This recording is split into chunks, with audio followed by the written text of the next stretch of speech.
Daniel Goleman. Inteligencia social. La nueva ciencia para mejorar las relaciones humanas.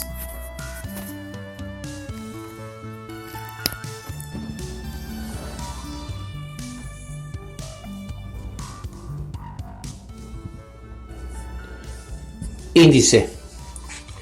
Parte 1. Diseñados para conectarse. La economía social. Capítulo 2. La receta para la afinidad. Capítulo 3. Wi-Fi neuronal. 4. El instinto del altruismo. La neuroanatomía de un beso. 6. ¿Qué es la inteligencia social? Parte 2. Lazos rotos. 7. Tú y ello. 8. La triada oscura. 9. Sequera mental. Parte 3. Civilizar la naturaleza. Los genes no marcan el destino. Una base segura. El set point de la felicidad. Parte 4. Las variedades del amor. Las redes del apego. Deseo, el de él y el de ella. La biología de la compasión. Parte 5. Conexiones saludables. El estrés social. Aliados biológicos. Una receta social. La debilidad por el éxito. La conectividad correctiva de ellos a nosotros. Prólogo. El descubrimiento de una nueva ciencia. Un día, durante primeros años de la segunda invasión norteamericana a Irak, un grupo de soldados salió hacia una mezquita para ir a hablar con un religioso principal de la ciudad. El objetivo era pedir su ayuda para organizar la distribución de suministros de asistencia. Pero se juntó una multitud temerosa de que los soldados hubieran sido a arrestar a su líder espiritual o a destruir la mezquita, que era un altar sagrado. Cientos de musulmanes devotos rodearon a los soldados, agitados, los brazos en el aire y gritando. Mientras avanzaban, hacían el pelotón fuertemente armado. El oficial al mando, el teniente coronel Christopher Hughes, pensó rápidamente. Tomó un altavoz y le dijo a sus soldados: ¡rodilla a tierra! Significado de que se arrodillaran sobre una pierna. Enseguida les ordenó que apuntaran los rifles hacia el suelo.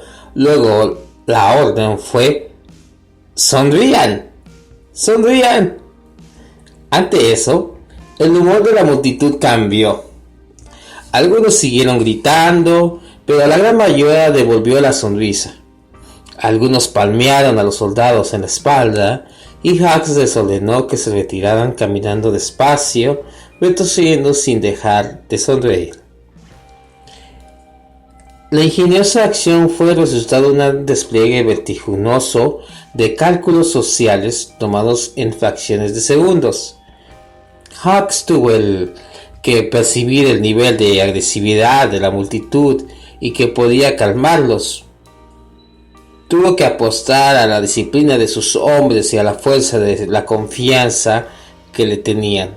Y tuvo que apostar a que podía identificar el gesto exacto con el cual, al traspasar la barrera de la lengua y de la cultura, todo lo cual culminó en esas decisiones instantáneas. La autoridad bien disciplinada, combinada con la aptitud para entender a las personas, distingue a buenos funcionarios policiales y, por cierto, a los militares que enfrenten a civiles con un alto grado de excitación, sean cuales fueran nuestros sentimientos sobre la campaña militar en sí. Ese incidente pone de manifiesto sobre la campaña militar en sí Ese incidente pone de manifiesto la brillantez social del cerebro, incluso en su incidente caótico y tenso. Lo que guió a Hawks a través de una difícil coyuntura fueron los mismos circuitos neurológicos en los que confiamos cuando nos topamos con un desconocido potencialmente siniestro y decidimos en un instante correr a hacerle frente. Este radar interpersonal ha salvado a infinidad de personas a lo largo de la historia humana y sigue siendo crucial para nuestra supervivencia, incluso hoy en día. Sigue siendo crucial en una nota menos urgente. Los circuitos sociales de nuestro cerebro nos guían a través de todos los encuentros, ya sea en el campo de batalla, en el dormitorio o en el salón de ventas.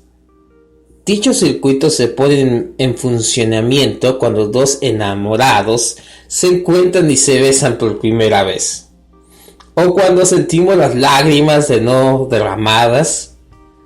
Explica resplandor de una charla con un amigo en la que nos sentimos alimentados. Este sistema neurológico funciona en cualquier interacción en la que sea crucial encontrar la sintonía y el tempo. Le da a un abogado la certeza de que si quiere a determinada persona en un jurado o a un negociador, esa certeza desde las entrañas que le dice que esa es la última oferta de una de las partes. A un paciente la certeza de que puede confiar en su médico. Explica la magia de una reunión cuando todos los asistentes dejan de revisar sus papeles, se tranquilizan y realmente escuchan lo que alguien está diciendo. Y ahora, la ciencia puede explicar en detalle el mecanismo neurológico que funciona en estos momentos. El cerebro social. En este libro, a punto de descorrer el telón a una ciencia emergente, una ciencia que da a conocer casi todos los días sorprendentes percepciones de nuestro mundo interpersonal. El descubrimiento más fundamental de esta nueva disciplina: estamos fabricados, conectados para relacionarnos. La neurociencia ha descubierto que el diseño mismo de nuestro cerebro lo hace sociable, inexorablemente atraído a un íntimo enlace cerebro a cerebro. Cada vez que nos relacionamos con otra persona, ese puente nervioso nos permite hacer impacto en el cerebro y por ende el cuerpo de cualquier persona con la interactuación, así como hacen esas personas con nosotros. Incluso nuestros encuentros más rutinarios actúan como reguladores en el cerebro, reparando nuestras emociones, algunas deseables, otras no. Cuando más fuerte nos relacionamos emocionalmente con alguien, mayor es la fuerza mutua. Nuestros intercambios más potentes se dan con esas personas con las que pasamos más tiempo, todos los días, año tras año. En especial aquellos a quienes nos queremos. Durante esos enlaces neurológicos, nuestros cerebros se entregan a una danza emocional, una danza de sentimientos. Nuestras interacciones sociales funcionan como acumuladores, algo así como termostatos interpersonales que continuamente recomiendan aspectos clave de nuestra función cerebral a medida que orquestan nuestras emociones. Los sentimientos resultantes tienen consecuencias de largo alcance que nos recorren todo el cuerpo, enviando cataratas de hormonas que regulan los sistemas biológicos desde el corazón hasta las células inmunológicas. Algo tal vez más asombroso. La ciencia ahora rastrea conexiones entre las relaciones más estresantes y el funcionamiento de genes específicos que regulan el sistema inmunológico, hasta un grado sorprendente. Entonces, nuestras relaciones no solo moldean nuestra experiencia, sino también nuestra biología. El enlace cerebro a cerebro permite que nuestras relaciones más fuertes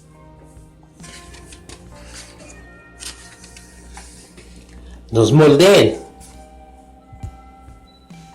en asuntos tan frívolos como reírnos de las mismas bromas, o tan profundos que genes que activan o no en las células T, los soldados de infantería del sistema inmunológico en la constante batalla contra las bacterias y los virus invasores.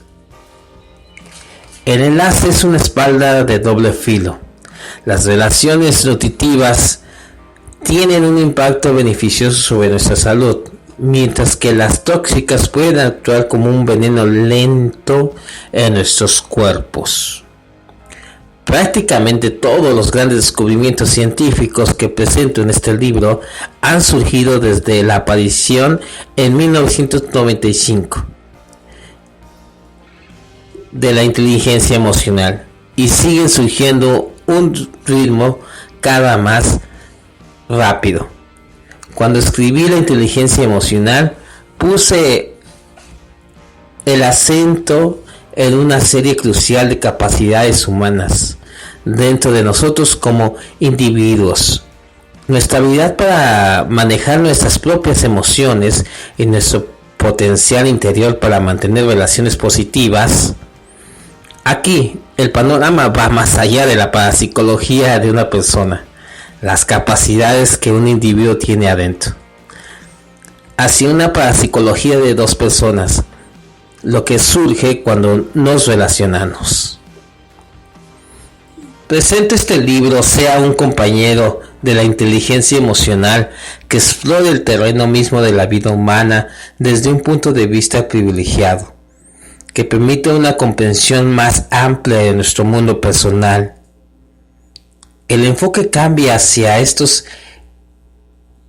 efímeros momentos que aparecen cuando interactuamos.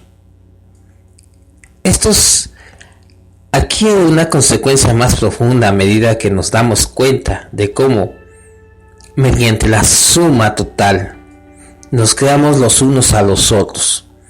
Nuestra investigación apunta a preguntas tales como: ¿qué hace a un parapsicópata peligrosamente manipulador?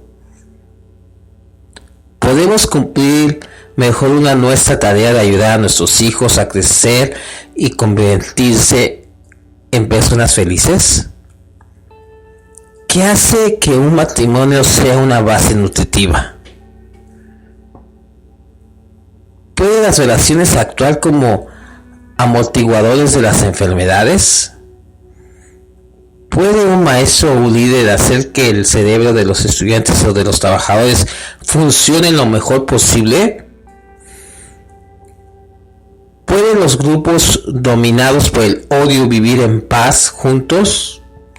¿Y qué sugieren estas percepciones para el tipo de sociedad que somos capaces de construir para que la verdad importa en cada una de nuestras vidas? Corrupción social.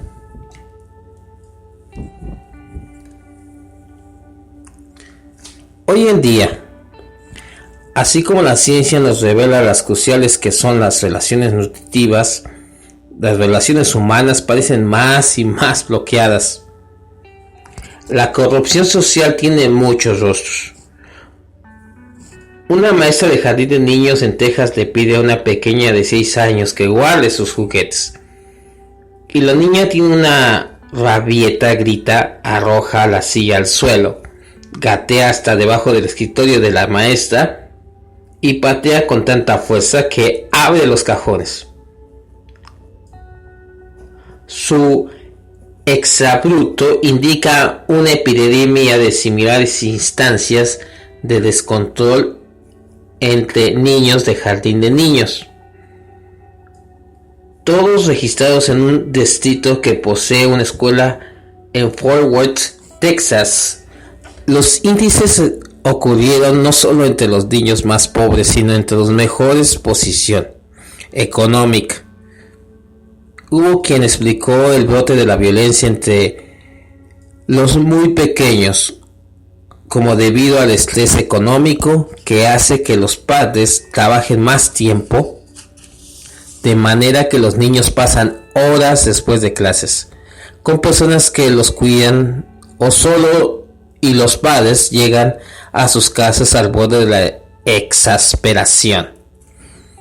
Otros hablan de datos que muestran que ya desde muy pequeños el 40% de los norteamericanos de 2 años de edad ven televisión al menos 3 horas al día, y durante ese tiempo no interactúan con personas que podían ayudarlos o apoyarlos a aprender a llevarse mejor. Cuando más televisión ven, más rebeldes son cuando llegan a la edad escolar.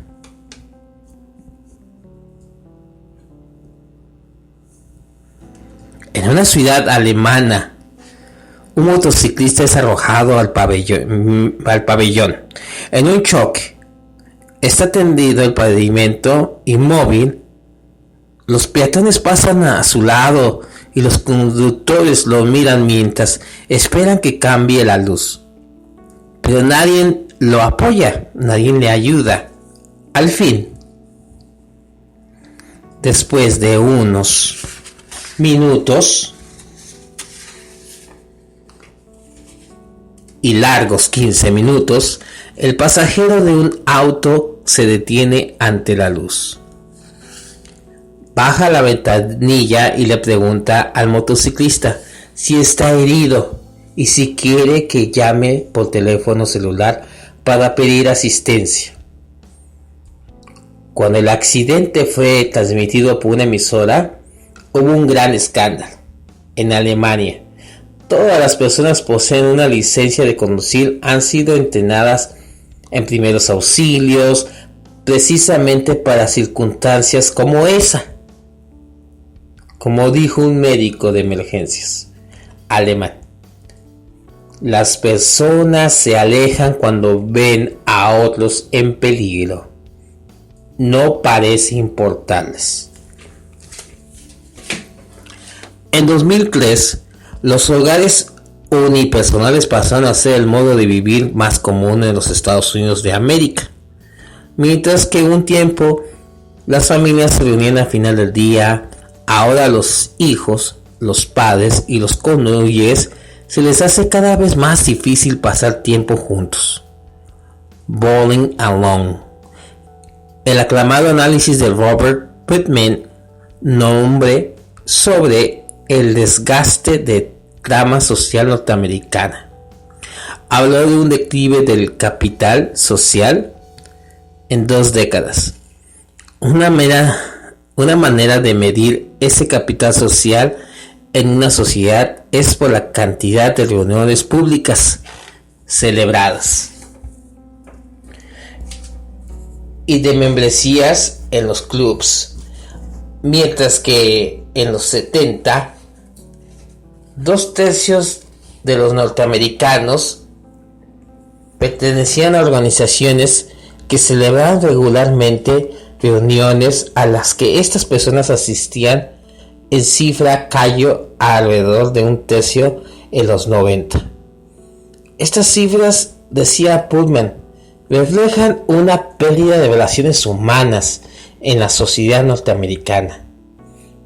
Desde entonces, ha florecido un nuevo tipo de organización que aumentó de apenas 8,000 en los 50 o más de 20,000 a fines de los 90. Pero a diferencia de los antiguos clubs, con sus reuniones cara a cara y la continuidad de una red social, estas nuevas organizaciones mantienen a las personas distanciadas. La membresía se otorga vía correo electrónico y correos masivos.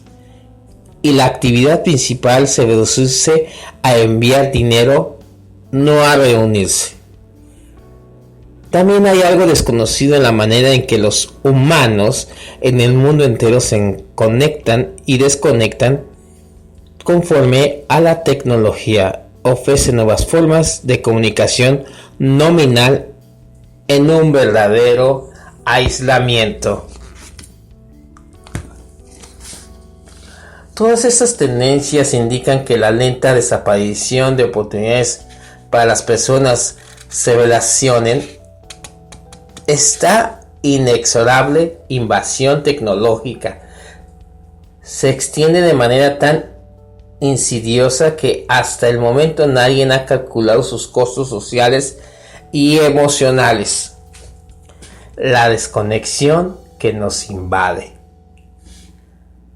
Consideremos la situación de Rosy García, encargada de una de las panaderías con mayor movimiento en el mundo, la Hut and Krusty en Grand Central Station.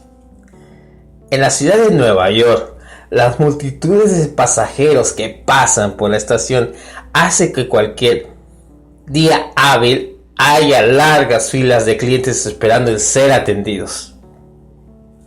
Pero dice Rosy que cada vez más los clientes a los que atiende parecen totalmente abstraídos, con la mirada vacía, perdida en el espacio.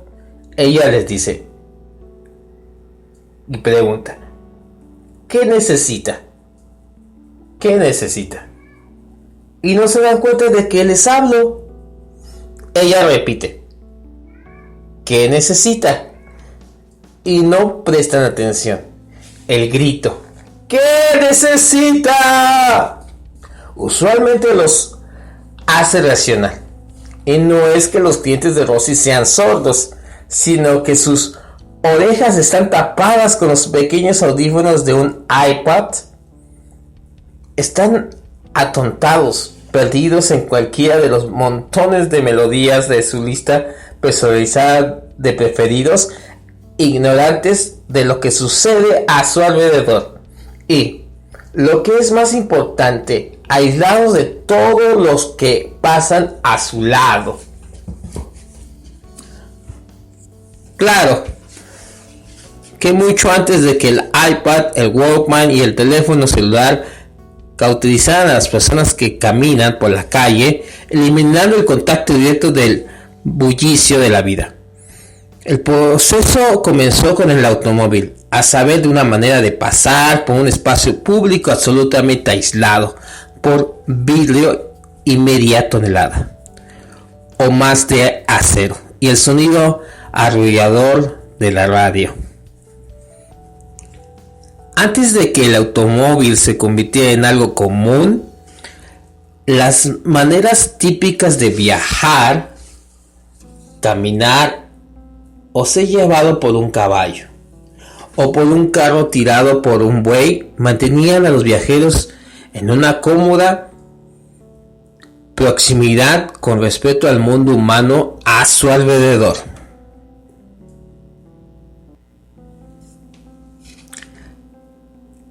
La caparación unipersonal creada por los audífonos nos hace más que intensificar el aislamiento social. Incluso, aunque el que los lleve tenga un encuentro cara a cara, las orejas cerradas ofrecen una rápida excusa para tratar a la otra persona como un objeto, algo que se puede circunnavegar en un lugar de alguien a quien reconocer como tal, o al menos en quien reparar. Mientras que la vida como peatón ofrece la posibilidad de saludar a alguien que se acerque o de pasar unos minutos charlando con un amigo, el portavoz de un iPod puede fácilmente ignorar a cualquiera y mirar a las personas con un desaire total. Claro que desde la perspectiva del que lleva el iPad, él se está relacionando con alguien, el cantante, la banda o la orquesta enchufada en sus oídos, su corazón late a un unísono con el de ellos. Pero esos prójimos virtuales no tienen nada que ver con las personas que están efectivamente a 1 metro de distancia, a cuya existencia el embelesado escucha se ha vuelto en gran medida indiferente. En tanto la tecnología absorbe a las personas en una realidad virtual, las adormece para que los que están efectivamente a su alrededor, el altruismo social resultante se suma a la vista vigente de consecuencias no deseadas de la continua invasión de la tecnología en nuestras vidas cotidianas. La conexión digital constante significa que incluso cuando estamos de vacaciones, el trabajo nos acosa. Una investigación de trabajadores norteamericanos descubrió que durante las vacaciones, un 34% se conecta tanto con sus oficinas que regresan igual de estresados, sino más que antes de irse. El correo electrónico y los teléfonos celulares transponen barreras esenciales del tiempo privado con la familia. El teléfono celular puede sonar en un picnic con los niños o incluso en casa. Mamá o papá pueden ausentarse de la familia cuando todas las tardes diligentemente revisan su correo electrónico, aunque en realidad los niños ni se dan cuenta que están concentrados en su propio correo electrónico, un juego en internet o la pantalla del televisor o un PlayStation o un Xbox en su dormitorio. Un informe francés de investigación realizada en todo el mundo entre 2.500 millones de espectadores de 72 países reveló que en 2004 la gente pasaba un promedio de 3 horas y 39 minutos diarios viendo el televisión. Japón tenía la cifra mayor con 4 horas y 25 minutos y los Estados Unidos venían muy cerca del segundo puesto. La televisión, como advirtió el poeta T.S. Eliot en 1963, cuando el medio nuevo por ese entonces se extendía a los hogares. Permite que millones de personas escuchen la misma broma al mismo tiempo y sin embargo continúen estando a solas. Internet y el correo electrónico tienen el mismo impacto. Una investigación de 4.830 personas en los Estados Unidos descubrió que, para muchos, Internet ha reemplazado a la televisión como la manera de pasar el tiempo libre. Las cifras por cada hora pasada usando Internet se disminuye en 24 minutos el contacto de la gente con los amigos, los compañeros de tareas y la familia. Nos mantenemos en contacto al alcance de la mano, como dice Norman Nee, líder de estudios sobre Internet y director del Instituto de Stanford para el estudio cuantitativo de la sociedad. No nos pueden abrazar o besar por Internet. Neurociencia social. Este libro muestra hallazgos revelados desde un nuevo campo de la neurociencia social. No obstante, cuando comencé las investigaciones para este libro, no sabía que ese campo existiese. Al principio me atrapaba un artículo erudito por aquí, una noticia por allá, todo señalado a una composición científica más aguda de la dinámica neurológica de las relaciones humanas. una clase de neurona recientemente descubierta, la célula funiforme. Actúa más rápidamente que ninguna, guiándose en decisiones sociales inmediatas, y ha resultado ser más abundante en el cerebro humano que en el de otras especies. Una variedad diferente de células cerebrales, las neuronas espejo, perciben la acción que otra persona está a punto de realizar e instantáneamente nos preparan para imitar ese movimiento. Cuando los ojos de una mujer que un hombre encuentra atractiva lo miran directamente, el cerebro se relaja y suelta una sustancia química que induce el placer, la dopamina, pero no lo hace cuando ella mira hacia otro lado. Cada uno de estos descubrimientos constituye una aislada instantánea del funcionamiento del cerebro social. El sistema de circuitos nerviosos que estimulan nuestras interacciones, ninguna por sí misma contaba con toda la historia, pero a medida que se acumularon, se hicieron visibles los contornos de una nueva e importantísima disciplina. Solo muchos después de haber comenzado a rastrear estos puntos aislados, comprendí el patrón oculto que se relaciona a todos. Me encontré con el nombre para este campo: neurociencia social. Leyendo sobre la conferencia científica que había realizado sobre el tema en Suecia en 2003, buscando los orígenes del término neurociencia social. El uso más temprano que encontré fue a principios de los 90, por los parapsicólogos John Cacioppo y Gary Beston.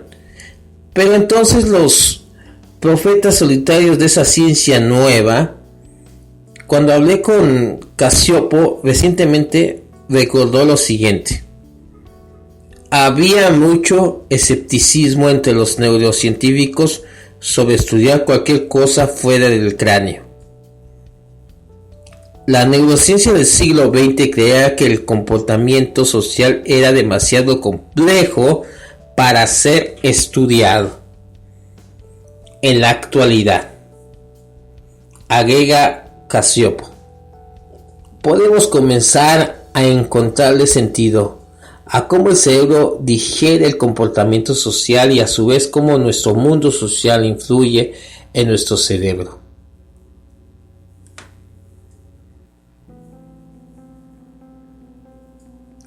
Y nuestra biología.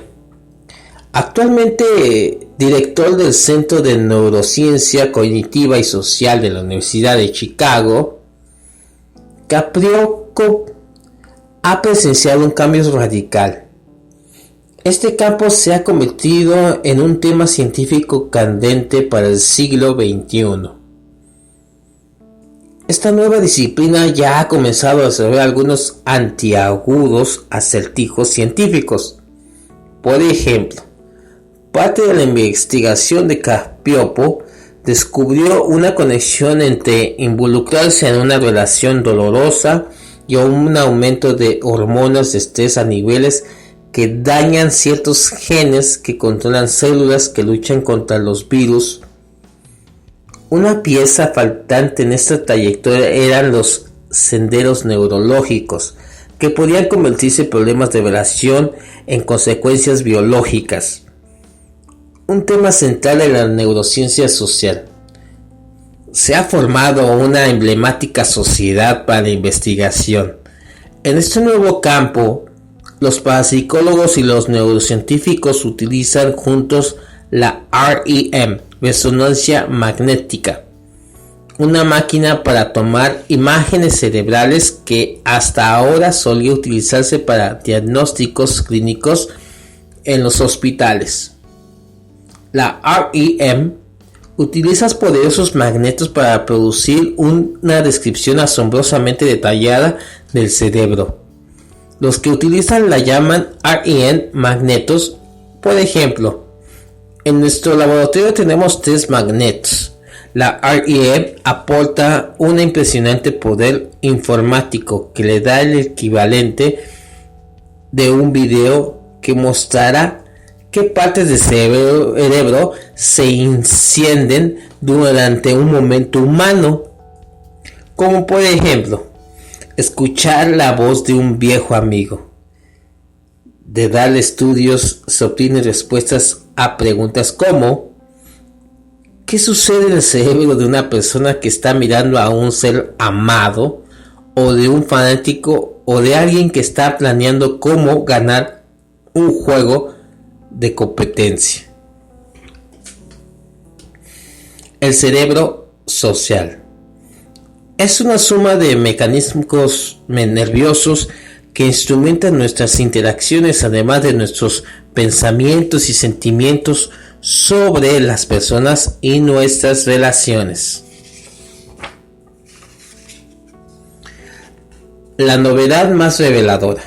Aquí puede ser que el cerebro social representa el único sistema biológico en nuestro cuerpo que continuamente nos sincroniza y nos sintoniza con las personas con las que estamos, y que a su vez se deja influir por el estado interno de estas personas.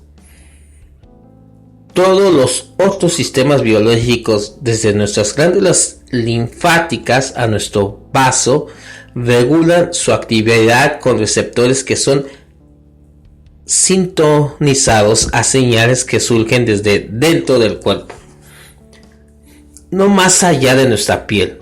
Los senderos del cerebro social son únicos dentro del diseño del cuerpo humano, en su sensibilidad al mundo en general. Cada vez que nos relacionamos cara a cara, o voz a voz, o piel a piel con otra persona, nuestros cerebros sociales se entrelazan. Nuestras interacciones sociales desempeñan un papel incluso en remodelado de nuestro cerebro por medio de la neuroplasticidad. ¿Qué significa? Que experiencias repetidas esculpen la forma, el tamaño y la cantidad de neuronas y sus conexiones sinápticas, llevando repetidamente nuestro cerebro a un registro dado. Nuestras relaciones claves pueden moldear gradualmente ciertos sistemas de circuitos neurológicos en vigor. Ser lastimados y enojados crónicamente, o nutridos emocionalmente por alguien con quien pasamos mucho tiempo todos los días a lo largo de años, puede remodelar nuestro cerebro. Estos nuevos descubrimientos revelan que nuestras relaciones tienen sobre nosotros impactos sutiles pero poderosos, y que duran toda una vida.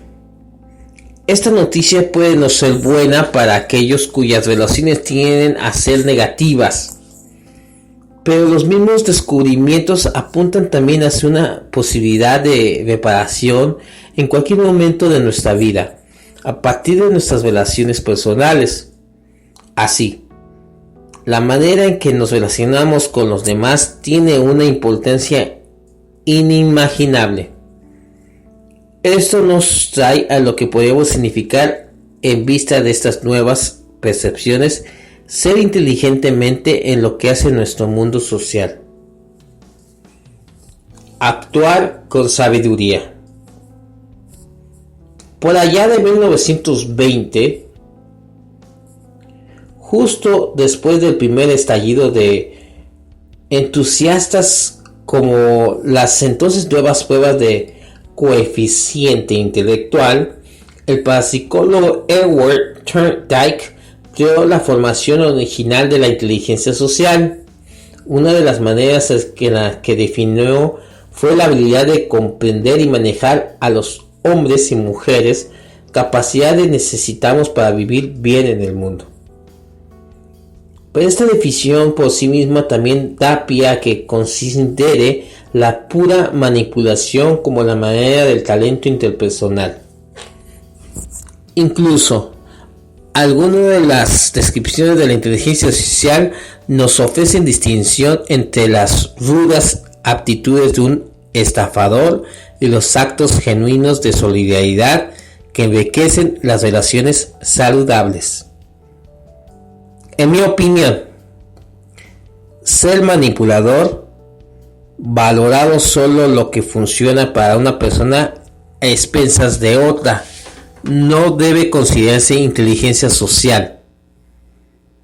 Podemos, en cambio, pensar que la inteligencia social como un término abreviado para cuando somos inteligentes no sobre nuestras relaciones, sino en nuestras relaciones. Este concepto ensancha el foco de inteligencia social desde una visión unipersonal a una perspectiva de dos personas. Desde las habilidades dentro de un individuo a lo que surge cuando una persona entra en una relación, expandir de este modo nuestro enfoque nos permite ver más allá de la individualidad para comprender lo que verdaderamente sucede cuando las personas interactúan y también para mirar más allá del estrecho interés personal, hacia el mejor interés de los demás. Esta visión más amplia nos lleva a considerar dentro del alcance de inteligencia social las capacidades que enriquecen las relaciones personales, tales como empatía y la preocupación. De manera que en este libro considero un segundo principio más amplio que Thorndike también propuso para nuestra actitud social: actuar sabiamente en las relaciones humanas. La respuesta social del cerebro exige que seamos sabios, que nos demos cuenta de lo que ya no solo nuestro estado de ánimo, sino nuestra biología misma es dirigida y moldeada por las otras personas que están nuestras vidas, y a su vez exige que nos hagamos cargo de cómo nosotros afectamos las emociones y la biología de otras personas en vigor a la verdad. Podemos tener la medida de una relación en términos de impacto de una persona sobre nosotros y de nosotros sobre ella. La influencia biológica que pasa de una persona a otra sugiere una nueva dimensión de una vida bien vivida. Comportarnos de maneras que resulten beneficiosas incluso a este nivel sutil para aquellos con quienes nos relacionamos. Las relaciones en sí mismas adquieren un nuevo significado, por lo que debemos pensar en ellas de maneras radicalmente diferentes. Las aplicaciones van más allá de un pasajero interés teórico. Nos obligan a reevaluar cómo vivimos nuestras vidas. Pero antes de explorar estas grandes implicaciones, volvamos al principio de la historia. La sorprendente facilidad con la que nuestros cerebros se entrelazan, esparciendo nuestras emociones como un virus.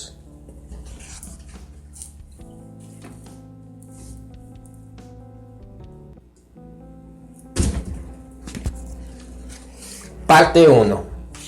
Diseñados para conectarse.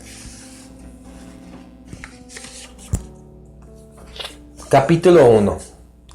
La economía social. Un día se me hacía tarde para llegar a una reunión en Manhattan. Buscaba un atajo entre el vestíbulo en la planta baja de un rascacielos planeando utilizar una salida que conocía por el otro lado del edificio que me permitiera tomar un camino más rápido para llegar a la otra calle. Pero apenas llegué al vestíbulo con sus asesores, un guardia uniformado al instante se me vino encima. ¿Por qué no?, pregunté, irritado. «Porque es propiedad privada», gritó ostentosamente, alterado. Al parecer, sin querer, había entrado a una zona de seguridad no identificada. «Sería conveniente», sugerí, en un tembloroso intento para introducir algo de razonamiento de la conversación, «que hubiera un cartel en la puerta que dijera no pasar». Mi comentario lo enojó más todavía. «Salga de aquí», me gritaba. Alterado, me batí en retirada, y la ira del hombre resolvió las entrañas durante varias cuadras. Cuando alguien nos arroja sus sentimientos tóxicos a la cara, explotan en ataques de ira o de amenazas, demuestra disgusto o desactiva en nosotros un sistema de circuitos para esas mismas desagradables emociones. Su acción tiene una potente consecuencia nerviosa. Las emociones son contagiosas. Nos pescamos emociones fuertes de la misma manera que nos pescamos un rinovirus, de modo que podemos pescarnos el equivalente emocional de un resfrío. Toda interacción tiene un sustrato emocional, junto con lo que sea que estemos haciendo. Podemos hacernos sentir un poco mejor los unos a los otros, o incluso mucho mejor, un poquito peor, o muchísimo peor, como a mí. Más allá de lo que surge en el momento, podemos retener en un estado de ánimo que permanezca con nosotros mucho después del final del encuentro directo. Un dejo emocional, o en mi caso, un ceñudo remanente emocional. Estas transacciones tácitas son lo que equivale a una economía emocional. Las ganancias y las pérdidas internas que experimentamos con una persona determinada, o una conversación determinada, o en un día determinado, al fin del día, el balance neto de sentimientos que hemos intercambiado en gran medida determina qué tipo de día, bueno o malo, sentimos lo que hemos tenido. Participamos en esta economía interpersonal cada vez más. Una interacción social desemboca en una transferencia de sentimientos. Lo que sucede virtualmente siempre.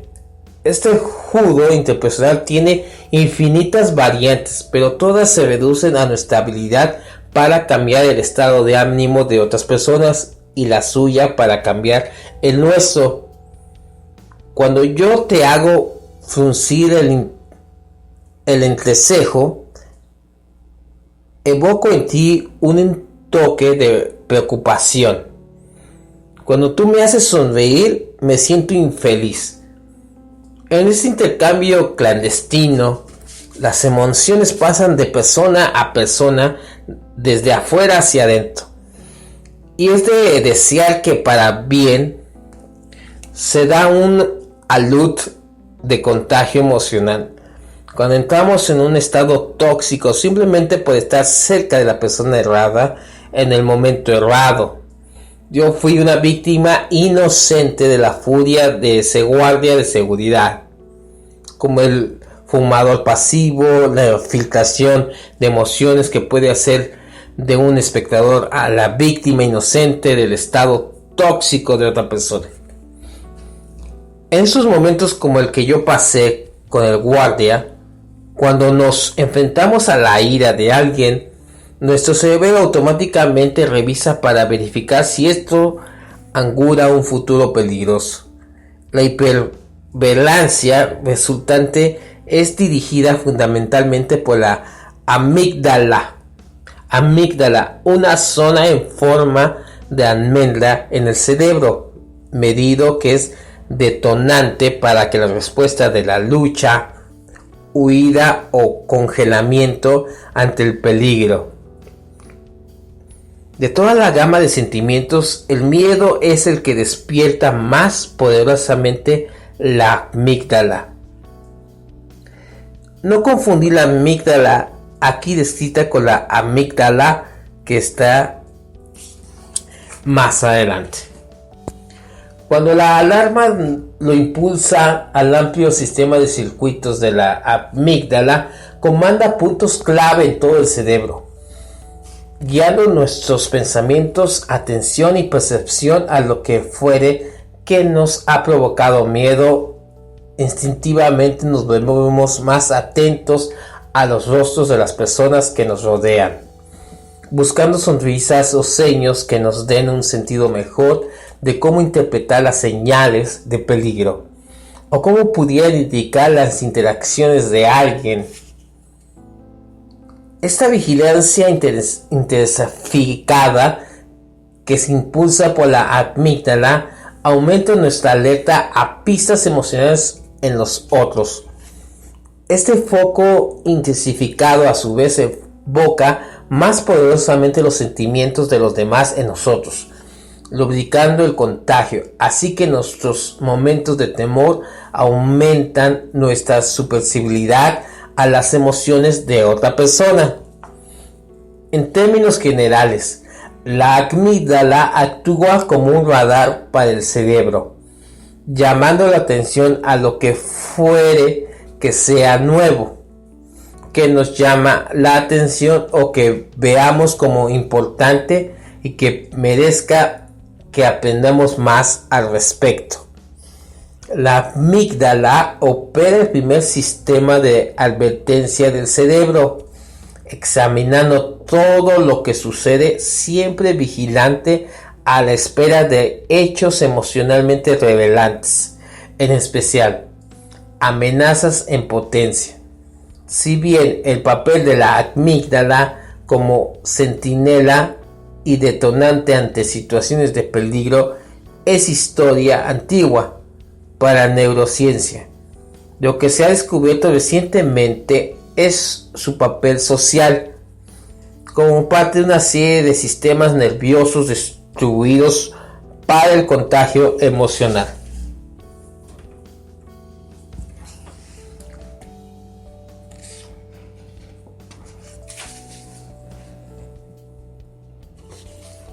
Bueno, esta lectura continuará más adelante.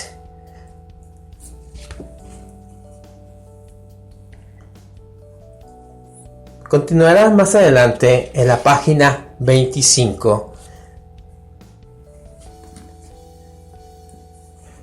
y continuaremos nuestra lectura siguiendo hablando sobre la inteligencia social. Gracias por tu atención. Esta lectura la definiremos más adelante.